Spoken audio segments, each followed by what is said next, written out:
All right, so we are starting in on chapter 4. I won't be here for today or tomorrow. This should be Wednesday and Thursday. I should be back following Monday, as long as everything goes as planned. I would love to be here sooner, but it's not really advisable. So let's start with our notes. Again, remember to write everything I write down. We're starting with section 4.1, and we are starting with a definition. Surprise, surprise. First term we have today is what's called congruent polygons. Well, we already had the term congruent. So what we look at here with polygons is what's the difference between this and just a congruent figure or congruent figures. Congruent figures are the same shape and size. The same thing is true of congruent polygons. So we would start by saying for congruent polygons, have all corresponding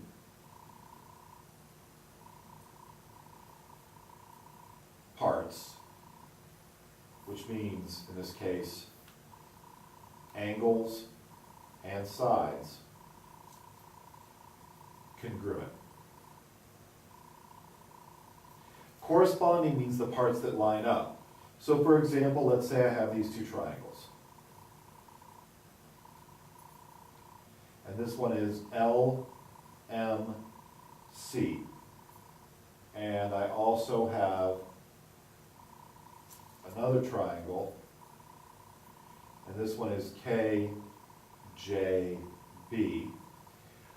Do not make the mistake of assuming what lines up with what.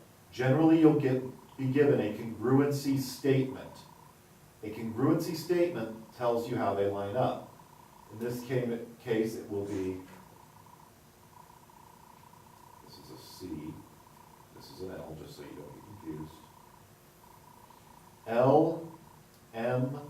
LMC is congruent with BJK. The order there is important because it says, hey, if I said, well, wait a second, what side is congruent to LC? You'd say, well, let's look at this statement here. LMC, BJK. Oh, LC is congruent to BK. The congruency statement tells you what lines up. Don't necessarily look at the pictures. Look at the congruency statement, unless it's marked so that you know what is what. Let's say we also had segment JB. What would that be congruent with? Well, JB would be congruent, let's look at the statement, ML. If I said angle L, what would that be congruent with? Well, look at the statement, L corresponds to B, so angle B. If you really want to look at it, it's just going to say that these two line up, these two line up, and these two line up. Those are the corresponding vertices. Now if I change the lettering, I need to go up so far, hold on, so that you can look at it a little bit differently. Let's say I said, how did I change this to triangle KBJ?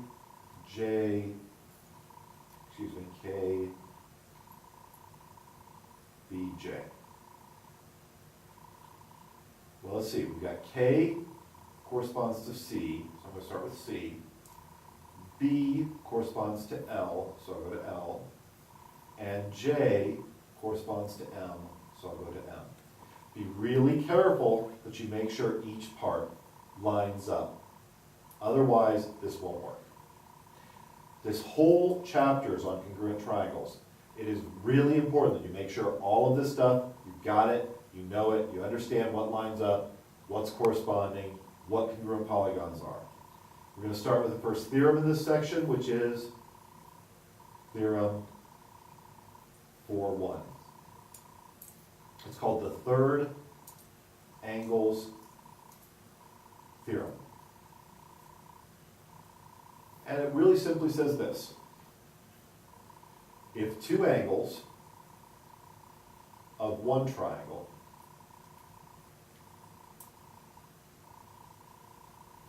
are congruent to two angles of a second triangle, then the third angles are congruent. If two angles of one triangle are congruent to two angles of a second triangle, then the third angles are congruent. Well, this makes sense, right? All three angles have to add up to 180. If two are the same, then by subtraction you'll get the third one. Let's do the proof. I know you were hoping to do a proof today. Let's say we've got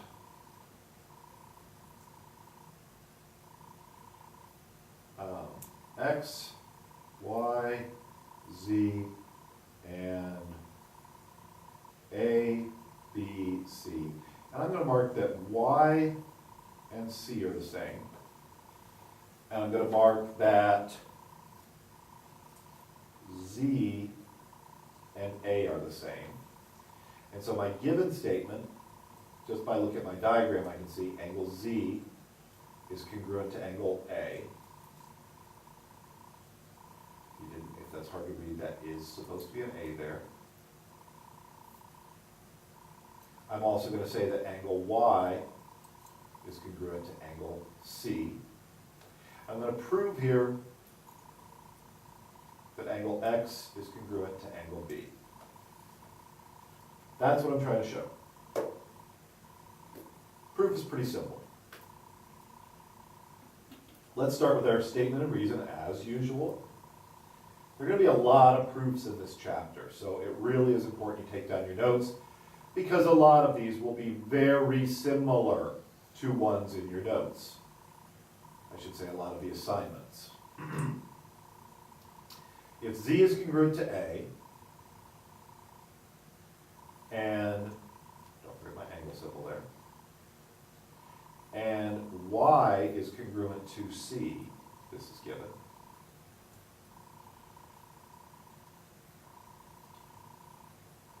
well then let's start with what we know. The measure of Z must equal the measure of A. The measure of Y must equal the measure of C, and this is by definition congruent. If they're congruent, they have to be equal in measure. I know that seems like a silly step, but it really is important.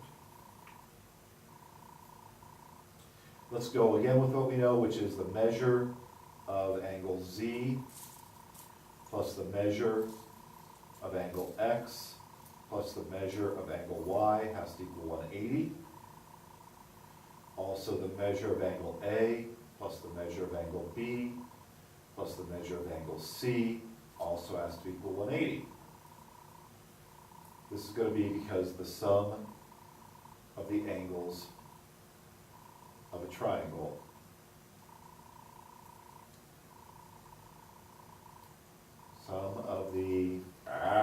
angles of a triangle equal 180. Triangle angle sum theorem. So if that's true, they both equal 180, which means they equal each other. I'm going to write that out long ways here. Measure of angle Z plus measure of angle X plus measure of angle Y equals measure of angle A plus measure of angle B plus measure of angle C. And this is just by substitution. And if you want to make it look pretty, you put 4 over here a little better. Now what can I mark out though? Well, I know that Z equals A. And I know that Y equals C. So I can subtract those, and I can say measure of X equals measure of B by subtraction.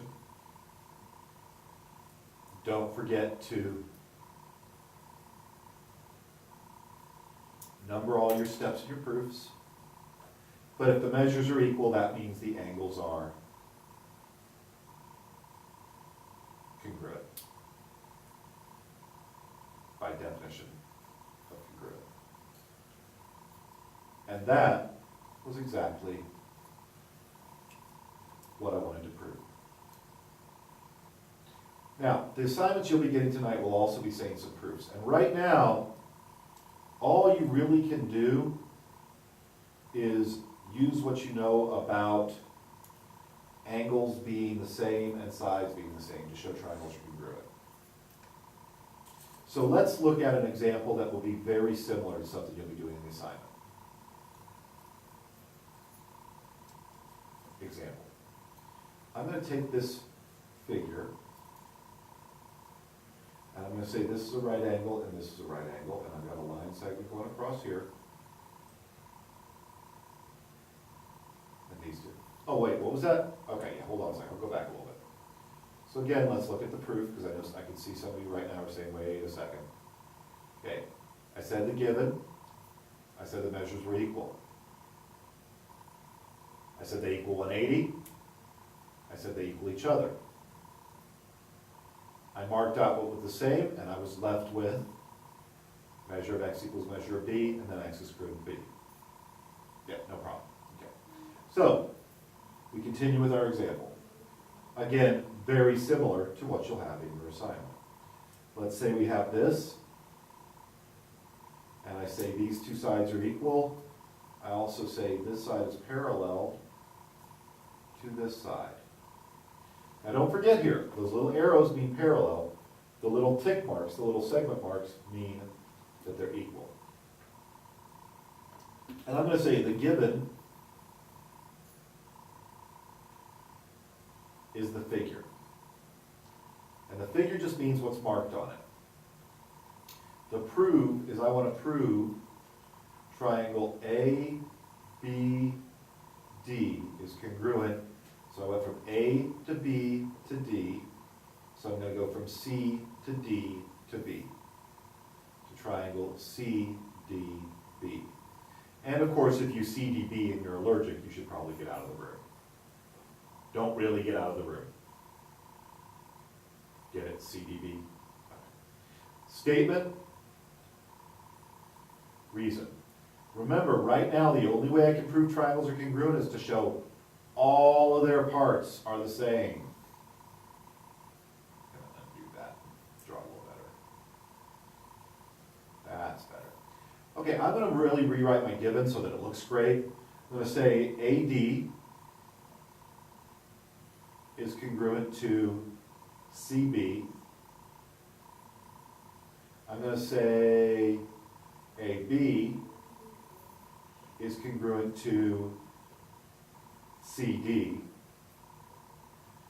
And I've got AB is parallel to CD.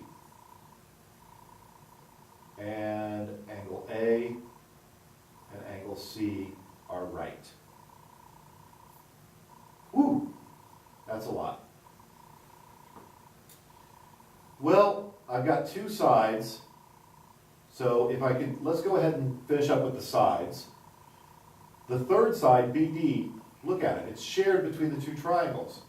So I'm going to go ahead and say BD is congruent to BD by, let's say something the same as itself. I look in the mirror, I see a reflexive, there you go. That's by the reflexive property. So now I've got these sides, and that side. And you know what? I'm done with the sides. Now I just need to show the angles are the same. Well, let's say A is congruent to C by the fact that all right angles are congruent. And that was a theorem we had a while back. All right angles are congruent. I don't want to hide that too far up. Let's label this angle 1 and this angle 2, this angle 3 and this angle 4. You see how these two lines are parallel? If those are parallel, 1 and 2 are opposite sides of the transversal, both interior. So if you extend it, watch. It's not perfect, but you get the idea.